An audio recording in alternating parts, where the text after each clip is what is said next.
Hey y'all, this is Jennifer from Southern Junk Chic, and today I thought I would hop on and show you the second step in, let me move all my stuff out of the way, the desk that I put the crocodile roller on. I did that yesterday afternoon, and so it is nice and dry. I'll bring you closer so you can see. So this is dry, and I'm going to take a mini. You could sand this with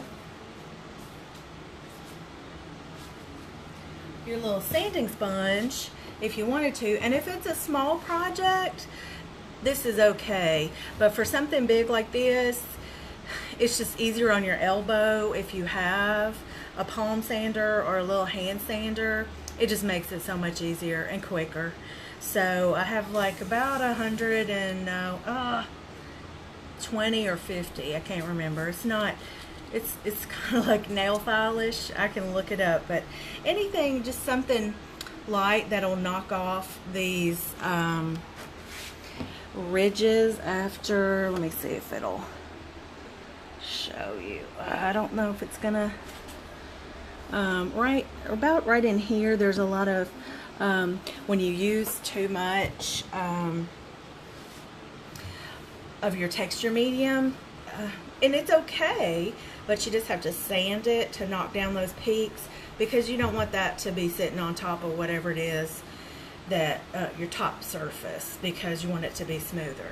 So I'm going to hand sand this with my sander, electric sander, real quick, and show you how easy it is, and then how I clean up after I hand sand it and get all the dusty stuff off. So I'm going to sit you right here while I do this. And you can wear a dust mask, that would probably help, but I don't have one.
Okay, that's how, let me wipe my face off.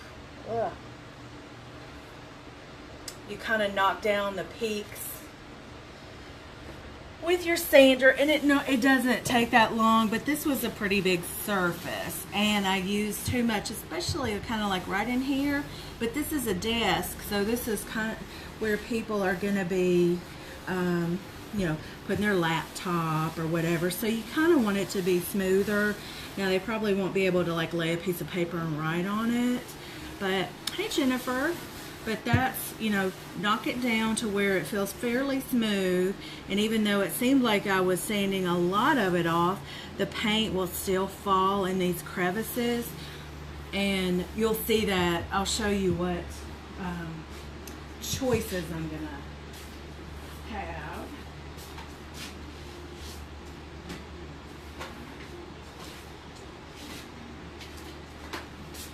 So you also want to dust this off. So this is where I use my very expensive $40 Annie Sloan wax brush. Don't buy those, y'all. So what I do is just kind of dust it so you can get any of the sanding residue dust off.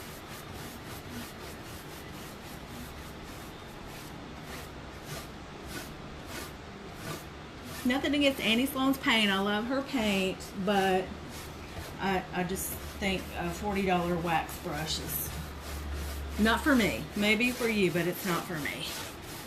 But it is good for this. So dust it off real good. And then I also use my mister and wet an old t-shirt piece or whatever, and just kind of wipe it, give it a good once over, because it's going to be dusty.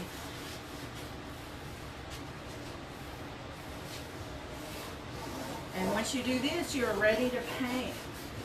So what I have planned on doing, let me move you a little closer, is doing the top in a black, let's see,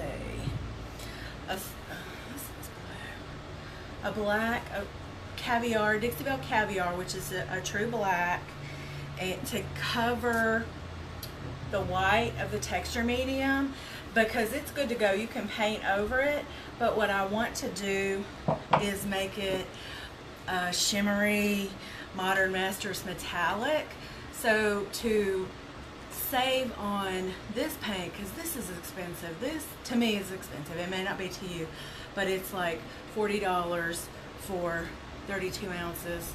So I guess it's the same price as the paint, but I get my paint wholesale. So I want to use less of this, so I'm going to put down one coat of the caviar, which is a black, and then I'm going to put a English brown, which is a really dark, but it's got a little shimmer. And I'm just going to do a bunch of shimmery different colors. Here's smoke, which is kind of almost like a pewter color. And then I'm going to throw in a little bit of gold on that, mix it all up, and if anything is too bright, I'm going to go over it with some Van Dyke brown glaze to tone anything down. And I'm not going to like completely coat it with the metallics. I'm just going to kind of maybe mist it and watery kind of thing. And then for the bottom, because this is for a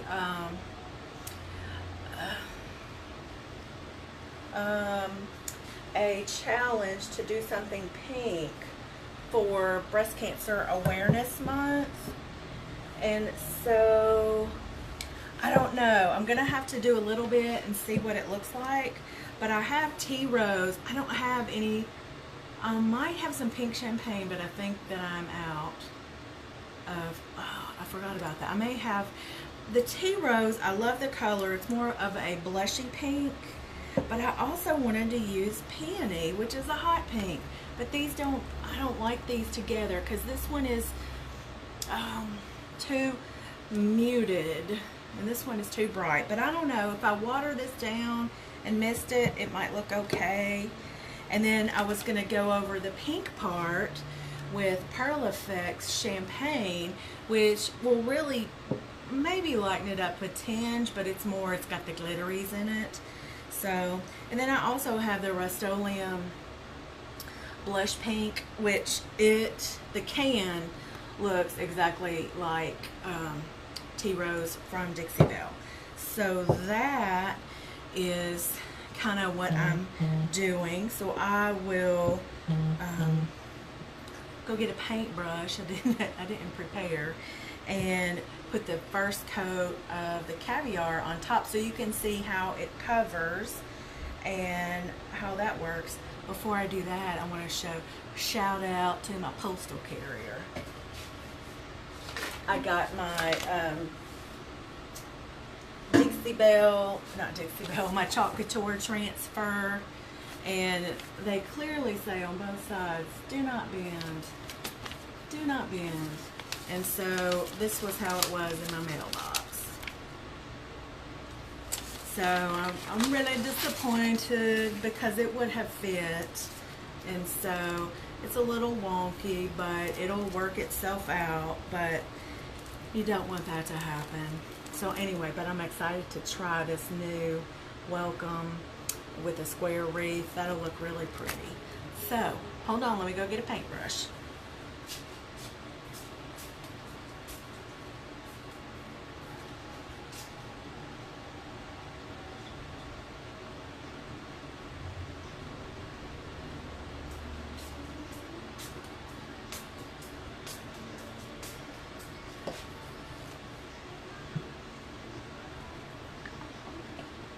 So I am using one of the Paint Pixie big brushes, and what I usually do with these, because they hold a lot of paint, I wet it. And Chalk Couture paint is a little thicker, so you can always water it down and it's not going to hurt it. So I usually just take my mister and also mist the surface, just because it makes the paint go on smoother and it won't hurt. So this is only to cover up the white texture medium, so I'm trying to get good coverage as my first coat. It was already painted like a blue color,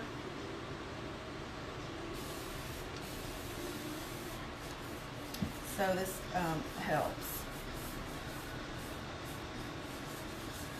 I may have to do 2 coats because I can still see the white, but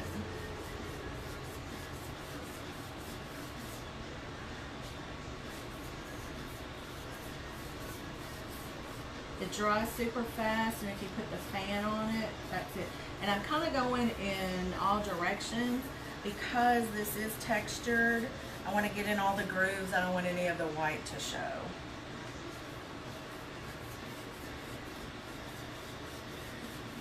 Because I might sand it a little, so I don't want any of that to show.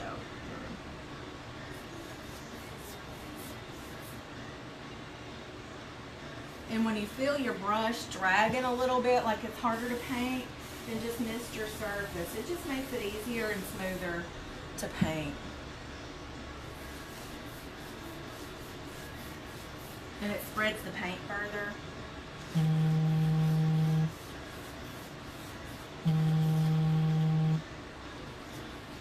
And if you haven't tried the Paint Pixie brush and you're a painter, I recommend them. They are really, I like them a lot. When they are new, you do have to watch on shedding because some of the bristles will come out. And it's okay if you catch them, but after they dry, it'll make you mad. Because then you have to peel it out, and it may or may not show what was underneath it.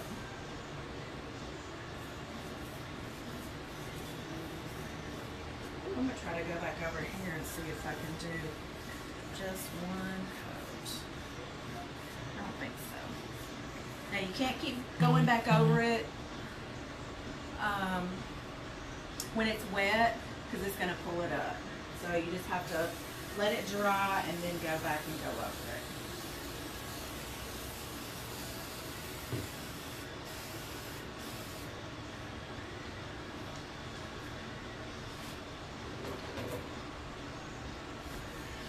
And if you paint furniture, I'll show you the little casters that I put my furniture on. I know my friend Pam has a hydraulic lift, and that's on my list, but that is that's on my Christmas list, because it's about, probably with tax here in Tennessee, it'll be about $250. So in the meantime, I use these little wooden dolly casters.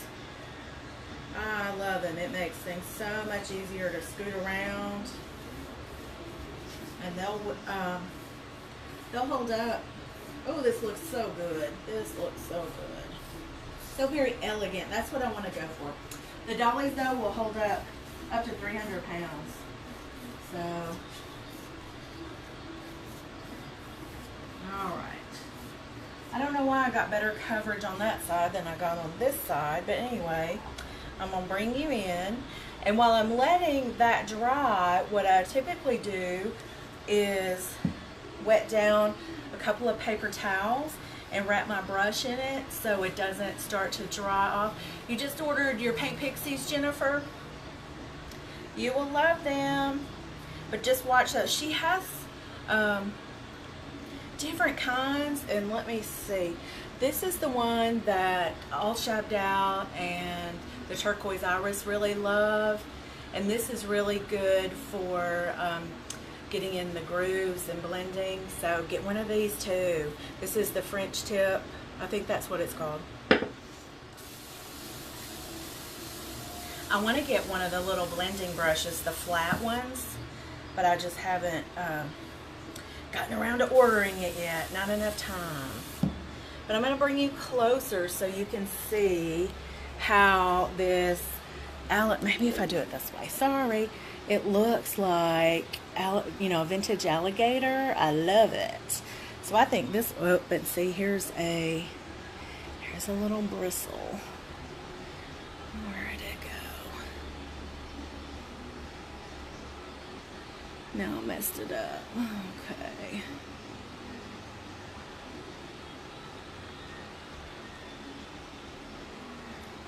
So you got to pick those out.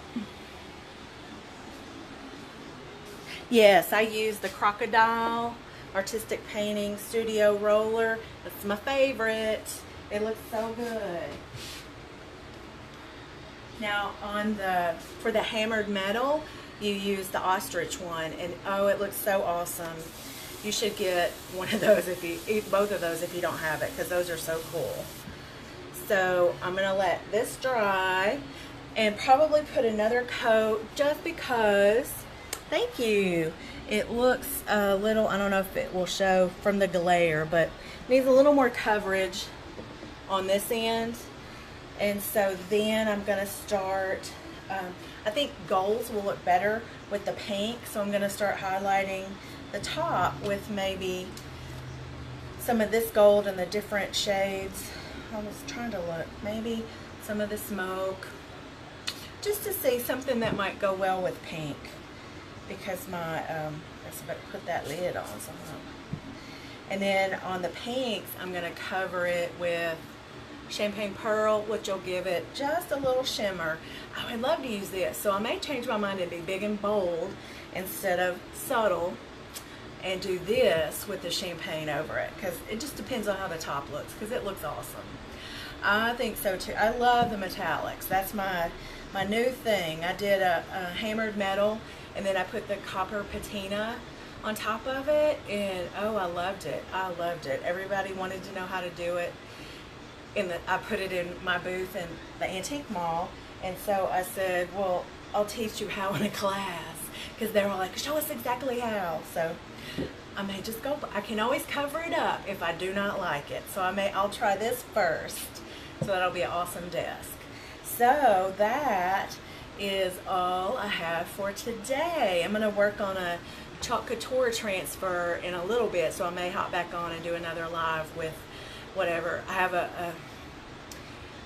a board that I put a faux finish on. I'll walk you over here and we can look at it. Let me flip you around. All right. So I had already, let me turn down my radio or I'll get banned on Facebook. I had done this, but it was a little bit too contrasty, I guess, with the black. I did caviar on top of gray, and I pulled my wood grain tool through it and made this faux wood grain effect on an old piece of plywood board. And so now I'm gonna, and then I did a whitewash on top of it because it was too stark. So now I have to figure out which Chalk Couture transfer I want to do on it. It's pretty big. It's probably 16 by 24, something like that. So that's what I'm gonna be working on. So I may come back on and do a live. So thank you guys so much for watching. I hope you enjoyed the little next step in the desk phase of after you put the faux roller texture medium on it. That's what you do. You sand it down, put your paints on it, and when it dries, I'll try to hop back on if I have time today as I do the metallics on top to show you how you can give it a more dimension than just the flat top coat. So thanks for watching, Jennifer. Thanks for watching, Barbara. Talk to you later. Bye.